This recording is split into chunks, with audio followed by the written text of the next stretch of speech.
사랑을 참으로 감사드리며 우리가 이 시간에 하나님의 말씀을 기억하며 나아갈 수 있도록 인도하여 주시니 참으로 감사드립니다.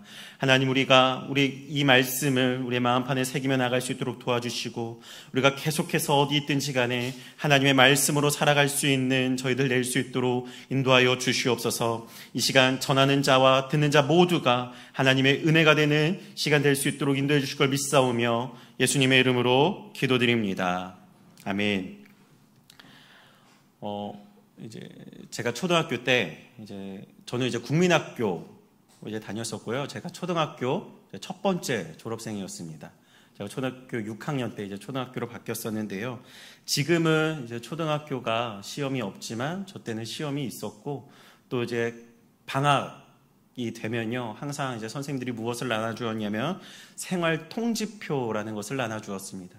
거기에는 제 한 학기 동안의 성적과 선생님이 저를 어떻게 평가하는지 그 평가의 내용들이 적혀 있었습니다. 저는 초등학교 다니는 6년 동안 이 생활 통지표를 받으면 항상 저희 어머니한테 혼이 났습니다. 혼이 났던 이유는 공부를 못해서일 수도 있는데요. 그 공부보다 이 선생님이 써주는 그 한마디 때문에 저는 항상 혼났습니다. 왜냐? 6학년 내내 저는 동일하게 선생님들이 썼던 한마디가 있었습니다. 그것은 주의가 산만하고 였습니다. 저는 굉장히 주의가 산만한 아이였습니다. 얼마나 주의가 산만했냐면, 선생님이 수업하고 있을 때에도 친구들이랑 떠들고 싶어서, 친구랑 장난치고 싶어서 뒤돌아서 이렇게 선생님 몰래 떠들다가 선생님이 앞에 보면 재빨리 앞을 보고, 선생님 다시 칠판 정리하시면 뒤돌아서 친구랑 떠들다가 다시 이렇게 앞을 보고. 그런데 저는 안 들켰다고 생각하는데 사실 선생님들 다 알고 계시죠. 그래서 선생님들은 항상 저에게 주의가 산만하고 라는 이 말을 꼭 적어주셨습니다. 그런데 제가 초등학교 6학년 때 저희 담임 선생님은 저희들에게 이런 말을 해줬습니다. 나는 너희들에게 생활통지표에 절대 나쁜 말을 써주지 않을 거다라고 말해줬습니다. 너희들이 100가지 일을 했는데 99가지의 잘못한 일이 있더라도 나는 한 가지의 좋은 일을 써줄 것이다 라고 했고, 선생님은 정말로 저에게 주의가 산만하다라는 말을 쓰지 않으셨습니다. 그런데 하루는요, 방학이 얼마 안 남았는데 선생님이 저를 부르셨습니다. 그러면서 저에게 하는 얘기가, 제가 다른 과목보다 특별히 수학을 굉장히 좋아했었거든요. 그러면서 선생님이 저에게 하시는 말씀이, 내가 이 수학 성적을 너에게 수를 줄 거야. 근데 너는 불행하게도 수야. 이렇게 얘기했습니다. 이유인즉슨 태도가 너무나도 불량해서 점수를 주고 싶지 않은데 시험은 너무 잘 봐서 수를 줘야 되고, 하지만 태도는 항상 불량하고, 그래서 선생님이 저에게 너는 불행하게도 수다라고 이렇게 얘기하면서 저의 주의가 산만함을 초등학교 6학년 선생님도 이야기했었습니다. 주의가 산만하다라는 그 말을 들을 때마다 저희 부모님께서는 말씀하시죠. 너 이거 태도 고쳐야 된다. 태도 고쳐야 된다. 말씀은 하시지만 사실 이러한 태도들은 쉽게 고쳐지지가 않았습니다. 저도 어린이 사역을 10년 하면서 예배 시간 보면요, 떠드는 애가 떠듭니다. 떠드는 애는 항상 떠듭니다. 이 태도가 고쳐지지 않습니다. 그런데 저의 이러한 태도, 주의가 산만했던 태도가 언제 바뀌게 되었냐면, 제가 중학교 3학년 때 예수를 만나고 나서, 예수님을 인격적으로 만나고 나서 저의 삶의 태도들이 바뀌기 시작했습니다. 왜냐하면 예수님을 만나고 나니까 학교에서도 그렇고요, 친구들이랑 떠들고 장난치는 것보다 무엇이 더 좋았냐면 하나님의 말씀을 보고 찬양을 듣는 것이 저에게 더 좋았습니다. 그래서 학교에서도 이제 친구들과 대화하기보다는 쉬는 시간이 되면 말씀을 보고 책을 보면서 자연스럽게 저는 왕따가 되었고, 왕따가 되다 보니까 주의가 산만할 수가 없었습니다. 그렇게 저는 저의 태도들을 바꿔나갔습니다.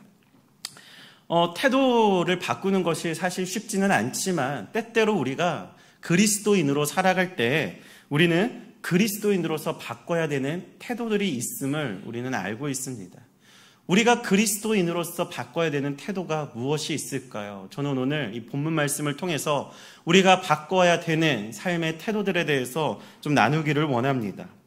오늘 본문 말씀을 보면요, 예수님은 우리에게 두 가지 명령을 하십니다. 나아가 두 가지 권면을 하십니다. 그것은 무엇이냐면 오늘 본문 19절 말씀을 보면 너희를 위하여 보물을 땅에 쌓아두지 말라 이렇게 이야기하시고요. 20절 말씀을 보면 오직 너희를 위하여 보물을 하늘에 쌓아두라 라고 말합니다. 예수님이 명령하신 것 두 가지죠. 보물을 땅에 쌓아두지 마라, 보물을 하늘에 쌓아두라 이렇게 말씀하십니다. 이 말씀을 기억할 때 우리가 먼저 생각해야 될 것은 이것입니다. 보물이 무엇인가? 보물. 예수님이 말씀하시는 보물은 단순히 돈을 지칭하는 걸까요? 아니면 조금 더 구체적으로 재물을 지칭하는 것일까요? 사실 그것은 아닙니다.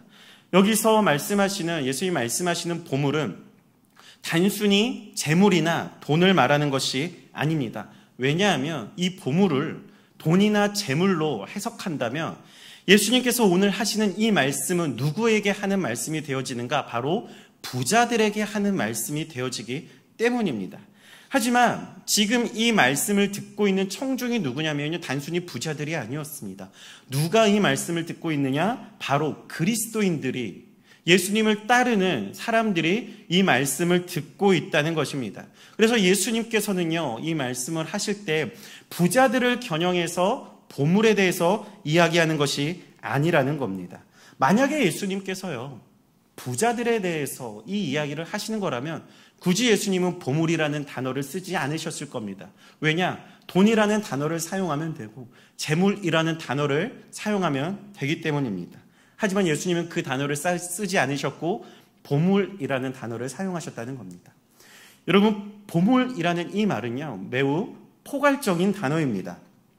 이 보물은 매우 포괄적인 단어이기 때문에 물론 우리가 방금 이야기했던 돈이나 재물들도 여기에 포함됩니다. 하지만 오늘 성경이 말하는 이 보물은 단순히 물질에 대한 것뿐만 아니라 이 소유물에 대한 우리의 태도의 문제를 이야기하고 있다는 것을 우리는 먼저 기억해야 될 것입니다. 바울은요, 이 소유물에 대해서 보다 더 직설적으로 우리에게 해줬던 말이 있습니다. 우리 한번 디모데전서 6장 10절 말씀을 한번 보도록 하겠습니다. 여러분 같이 읽겠습니다. 시작. 돈을 사랑함이 일만하게 뿌리가 되나니 이것을 탐내는 자들은 미혹을 받아 믿음에서 떠나 많은 근심으로써 자기를 찔렀도다. 자, 여기서 바울은 이렇게 말하죠. 돈을 사랑함이라고 말합니다. 돈을 사랑함이. 그런데 이 단어가요, 사실 매우 독특한 단어입니다. 우리는 이 한글 성경으로 보면 돈을 사랑한다라고 말하면 두 가지 단어가 이렇게 합쳐져 있다고 생각합니다. 돈이라는 단어와 사랑이라는 단어가 같이 있을 거라고 생각하는데 성경 원어에서 이 단어는 하나의 단어로 되어 있습니다. 돈을 사랑함이라는 하나의 단어로 되어 있습니다. 바울이 이 단어를 통해서 우리에게 해주고 싶은 말은 이것이죠. 바울은 돈이라는 거에 집중하는 것이 아니라 무엇을 사랑하는 것에 대해서 우리에게 강조해주고 있다는 겁니다. 그래서 돈을 사랑하는 것이 아니라 돈을 사랑하는 우리의 태도에 대해서 이야기해주고 있는 것이죠. 우리가 어떤 태도를 가질 것인가? 우리가 무언가를 사랑한다고 말할 때 어떠한 태도를 가질 것인가? 이것이 오늘 예수님의 말씀 속에서 우리가 진지하게 고민해 보아야 한다는 것입니다. 그런 문제지요. 여러분, 우리는요, 어떠한 형태로든 각자가 보물로 여기는 것들이 있습니다. 여러분 한번 곰곰이 한번 좀 생각해 보실까요? 지금 여러분들에게 보물이 되는 것은 무엇이 있습니까? 내 삶의 보물은 무엇인가? 곰곰이 생각해 보면 각자가 다를 것입니다. 어떤 이들은 보물을 배우자라고 말할 수도 있고요. 어떤 이들은 자녀 혹은 가정이 우리에게 보물이 될 수도 있습니다. 아니면 내가 일하는 직장이 나에게 보물이 될 수도 있고, 아니면 직장에서의 내 직이나 직급이 나의 보물이 될 수도 있습니다. 아니면 앞에서 말했던 것처럼 금전적인 가치나 재물들이 우리에게 보물이 될 수도 있고, 혹은 명예나 다른 사람들로부터 받는 칭찬, 이러한 것들이 우리에게 보물이 될 수 있습니다. 이렇게 보물은 사람마다 다 다르고 여러 가지 형태가 있습니다. 그런데 예수님께서는 오늘 이 보물에 대해서 어떻게 말씀하십니까? 이러한 보물에 대해서 버려라 라고 예수님은 우리에게 말씀하지 않으십니다. 어떻게 말하죠? 땅에 쌓아두지 말고 하늘에 쌓아두라고 말씀하고 있다는 것입니다. 여러분, 보물을 땅에 쌓아둔다는 것, 이것은 무슨 의미일까요? 우리가 생각하는 보물들은 굉장히 여러 형태로 있는데 그 보물을 땅에 쌓아둔다. 이것은 무엇입니까? 우리 한번 골로새서 3장 5절의 말씀을 같이 보도록 하겠습니다. 읽겠습니다. 시작. 그러므로 땅에 있는 지체를 죽이라. 곧 음란과 부정과 사욕과 악한 정욕과 탐심이니 탐심은 우상 숭배니라. 우리가 이 보물에 대해서 이야기할 때 가장 큰 것은 아마 탐심의 문제일 것입니다. 보물은 탐심이죠. 내가 놓치기 싫은 것, 혹은 내가 더 가지고 싶어 하는 것. 그런데 바울은 뭐라고 말했습니까? 탐심은 곧 우상 숭배라는 것입니다. 그래서 우리가 보물을 땅에 쌓아둔다는 것은 무엇이냐면요, 그것들이 우리에게 우상이 된다는 것입니다. 우리에게 우상이 된다. 왜냐? 우리가 그 보물을 땅에 쌓아두면 그것은 계속 우리의 눈에 보이고, 우리의 눈에 보이면 우리는 그것에 대해서 더 탐욕을 갖게 되고, 그것이 곧 우리에게 우상 숭배가 되기 때문입니다. 그래서 예수님께서 오늘 본문 21절에서 말씀하시는 것처럼 내 보물이 있는 곳에 무엇이 있다고 말하죠? 내 마음이 있다고 말하는 겁니다. 내 마음이 있다. 우리가 우리의 보물을 땅에 쌓아두면 우리의 마음은 어디 있습니까? 이 땅에 있다는 것입니다. 이 땅에 있다는 것. 뿐만 아니라 예수님께서는요, 이 땅에 보물을 쌓아도 아무런 의미가 없다고 우리에게 이야기해주고 있습니다. 여러분, 이 땅에 보물을 쌓는 것이 의미가 있을까요? 어떠한 의미가 있을까요? 바울이 말한 것처럼 어쩌면 이것은 그냥 단순히 소유욕에 불과합니다. 그런데 예수님께서는 보물을 이 땅에 쌓아두는 것이 의미 없다고 말씀하셨습니다. 왜입니까? 그것은 다 사라지는, 다 없어지는 그런 부질없는 것이기 때문입니다. 왜냐? 말씀처럼 우리가 이 땅에 보물을 쌓아도 거기는 좀과 동록이 헤하며 도둑이 구멍을 뚫고 그것들을 도둑질하기 때문입니다. 그래서 예수님 요한복음 말씀을 보시면요, 이렇게 말씀하십니다. 우리 요한복음 6장 27절의 말씀을 한번 같이 보도록 하겠습니다. 같이 읽겠습니다. 시작. 썩을 양식을 위하여 일하지 말고 영생하도록 있는 양식을 위하여 하라. 이 양식은 인자가 너희에게 주리니 인자는 아버지 하나님께서 인치신 자니라. 아멘. 자, 예수님께서 말씀하십니다. 너희는 썩을 양식을 위해서 일하지 말고 썩지 않은 영생하도록 있는 양식을 위해서 일하라고 말씀하십니다. 여러분, 썩을 양식을 위해서 일한다는 것은 무엇입니까? 이 땅에서 가치 있는 것들을 위해서 일한다는 겁니다. 하지만 예수님은 이 땅에서 가치 있는 것을 위해서 일하지 말고 영생하도록 있는 양식을 위해서 일하라고 우리에게 말씀해 주신다는 것이죠. 그래서 예수님께서 오늘 본문에서 뭐라고 말씀하십니까? 우리는 보물을 어떻게 해야 된다? 하늘에 쌓아야 된다라고 이야기해 주고 있는 것입니다. 우리의 보물을 하늘에 쌓는다. 여러분, 교회는 전통적으로 이 하늘을 무엇이라고 해석해 왔냐면요, 우리가 잘 아는 것처럼 하나님의 나라, 나아가 우리는 이것을 천국이라고 우리는 알고 있습니다. 그래서 우리가 보물을 하늘에 쌓는다는 것은 무엇입니까?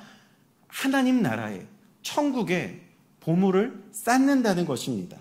자, 그런데 우리가 생각해 볼 것은 이것이죠. 여러분, 천국은 아무나 갈 수 있는 곳일까요? 천국은 아무나 갈 수 있는 곳이 아닙니다. 구원받은 자들만이 갈 수 있는 곳이죠. 구원받은 자들. 그래서 여러분, 보물을 하늘에 쌓아둔다는 것은 우리 안에 먼저 해결되어져야 될 문제가 하나 있습니다. 그것은 바로 구원의 문제입니다. 백날 보물을 천국에 쌓아봤자, 하늘에 쌓아봤자 구원받지 못하면 그것은 나와 전혀 상관없는 보물이 되기 때문입니다. 그래서 우리는 무엇을 먼저 해결해야 되는가? 바로 구원의 문제라는 거죠. 그런데 여러분 아시다시피 이 구원의 문제는 내가 해결할 수 있는 문제가 아닙니다. 우리가 열심히 산다고 해서, 우리가 열심히 선을 행한다고 해서, 아니면 우리가 어떤 일을 열심히 한다고 해서 우리가 구원받을 수 있는 문제가 아니라는 겁니다.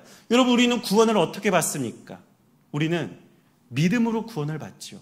그것은 곧 무엇입니까? 구원은 내가 얻는 것이 아니라 전적인 하나님의 은혜라는 것을 우리는 기억해야 됩니다. 그리고 전적인 하나님의 은혜인 이 구원은 주님이 우리에게 주시는 선물이라는 것이죠. 전혀 값없는 선물이라는 것입니다. 우리가 값을 치를 수 없는 놀라운 선물이라는 것입니다. 여러분, 그래서 그리스도인들에게 가장 가치 있는 것이 무엇입니까?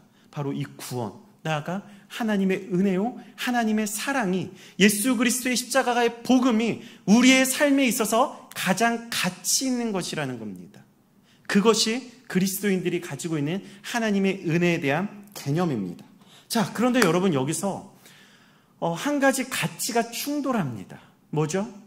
이 땅에서 우리가 보물이라고 여겼던 것들, 가정이 됐든 자녀가 됐든 배우자가 됐든 명예가 됐든 어떤 물질이 됐든 우리가 분명히 이 땅에서 보물이라고 생각했던 것들이 있었는데, 그리스도인들에게는 무엇이 가장 가치 있다고요?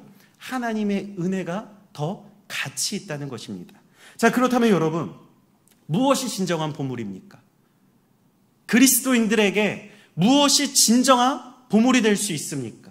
우리가 앞에서 말했던 이 땅에서 가지고 있는 것들이 우리에게 진정한 보물일까요? 아니라는 것이죠.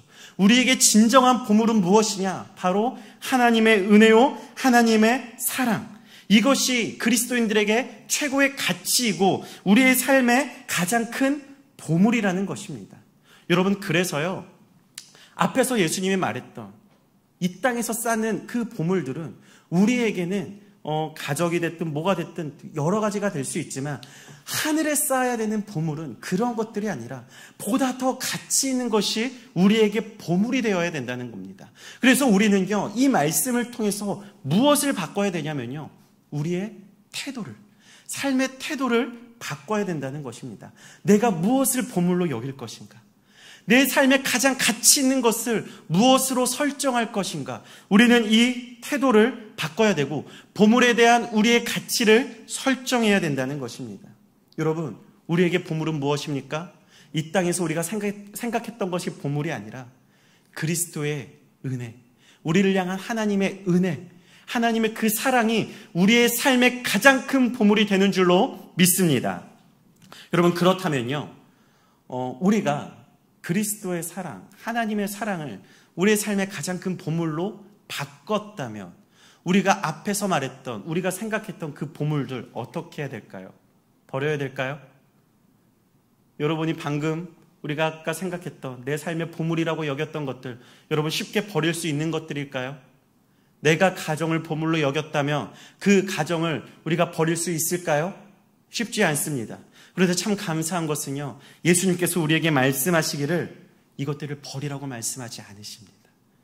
바울도 이러한 것들에 대해서 우리에게 버리라고 말씀하지 않으십니다. 왜냐하면 이것들을 버리는 것은 굉장히 극단주의적인 생각이기 때문입니다. 우리 디모데전서 6장 11절의 말씀을 한번 볼까요? 우리 같이 읽겠습니다. 시작. 오직 너 하나님의 사람아, 이것들을 피하고 의와 경건과 믿음과 사랑과 인내와 온유를 따르며. 아까 읽었던 말씀의 연장선에 있는 말씀입니다. 돈을 사랑함이 일만하게 뿌리오라고 말한 다음에 바울은 이야기하죠. 오직 너 하나님의 사람아, 이것들을 뭐요? 돈을 사랑함을 어떻게 하라고 말합니까? 버리라고 이야기하나요? 아니요. 바울은 피하라고 말합니다. 이것은 무엇이냐면요, 우리 안에 분명히 우리가 사랑하는 것들을 버릴 수 없는 것들이 있다는 것입니다.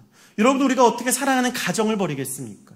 여러분, 우리가 어떻게 사랑하는 가족을 버릴 수 있겠습니까? 나의 자녀들을 버릴 수 있겠습니까? 그것들 버릴 수 없다는 것이죠. 하지만 예수님이 우리에게 말씀하신 것, 그것들을 버리는 것이 아니라 그것보다 더 높은 차원의 보물을 가지라는 것입니다. 우리가 생각하는 보물보다 더 높은 차원의 가치 있는 것들을 보물로 설정하라는 것입니다. 여러분, 그것이 무엇입니까? 바로 우리를 향한 하나님의 사랑이라는 것이죠. 여러분, 나를 향한 하나님의 은혜, 나를 향한 하나님의 사랑, 우리를 구원하신 그 예수 그리스도의 십자가의 복음, 이것이 우리의 보물이 되어야 됩니다. 여러분, 우리의 삶에 지금까지 우리가 보물로 여겼던 것들, 그것들 분명히 우리의 삶에 가치 있는 것들이지만 여러분, 그 가치를 버리지 마십시오. 그것들을 여러분 버리지 마십시오. 다만 그것들보다 더 가치 있는 것들을 우리의 최고의 보물로 여기시기를 바랍니다. 그것이 바로 우리를 향한 하나님의 은혜요, 하나님의 사랑인 것입니다. 여러분, 그래서 우리는 우리의 태도를 변화시켜야 됩니다. 아까 우리가 잠깐 나눴듯이 우리의 태도를 변화시킨다는 것 결코 쉽지 않습니다. 매우 어렵습니다.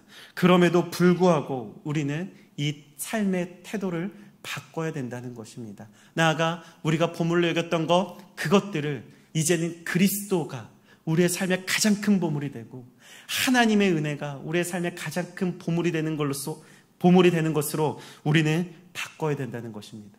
그리고 그리스도가 우리에게 가장 큰 보물이 되었을 때 그것을 어디에 쌓아야 된다고요? 하늘에 쌓아야 된다는 것입니다.